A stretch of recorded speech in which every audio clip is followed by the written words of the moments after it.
Bonjour, je suis Monsieur Faux-Alain Glove René.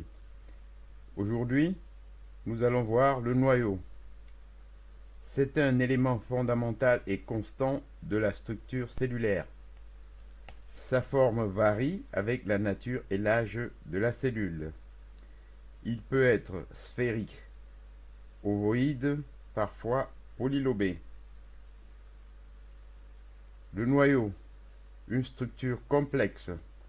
Il est limité par une membrane qui le sépare du cytoplasme, la membrane nucléaire.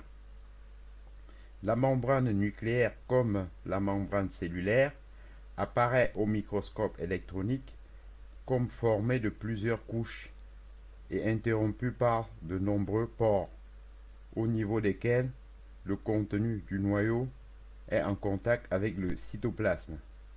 Les pores sont irrégulièrement disposés à la surface du noyau et sont entourés d'une paroi cylindrique appelée anneau. L'existence des pores permet les échanges entre le noyau et le cytoplasme. À l'intérieur de la membrane nucléaire se trouve une substance visqueuse, le suc nucléaire ou nucléoplasme, tenant en suspension des éléments figurés. Ceux-ci sont les nucléoles, petites sphères homogènes très colorables. Les nucléoles sont essentiellement constitués d'acides ribonucléique.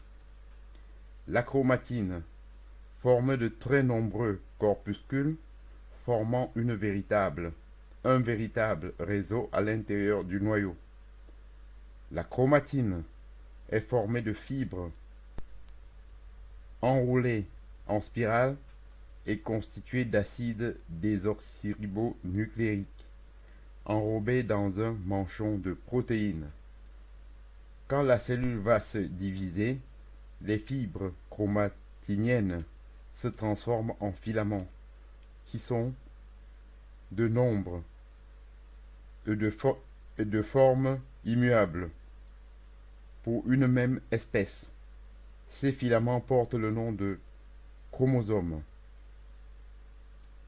Ce sont les chromosomes qui sont le support des caractères héréditaires et en assurent la transmission, car lors de la division cellulaire, leur scission aboutit à la formation de deux moitiés rigoureusement identiques, dont chacune sera transmise à l'une des cellules filles. Un rôle fondamental. Le noyau est indispensable à la vie cellulaire. Son ablation déterminant la mort de la cellule. Il assure la reproduction des cellules et la transmission des caractères héréditaires.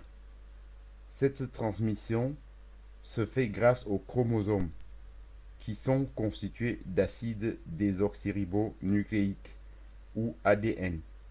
L'ADN est en quelque sorte le cerveau de la cité cellulaire, puisqu'il est le support de l'hérédité et la synthèse par la cellule de sa matière vivante.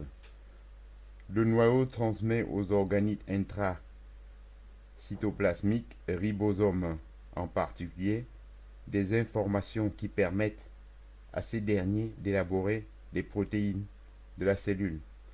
Ces informations sont transmises par un acide proche de l'ADN, l'acide ribonucléique ou ARN. Ainsi, j'en ai terminé avec le noyau. Je vous en remercie. Bonjour.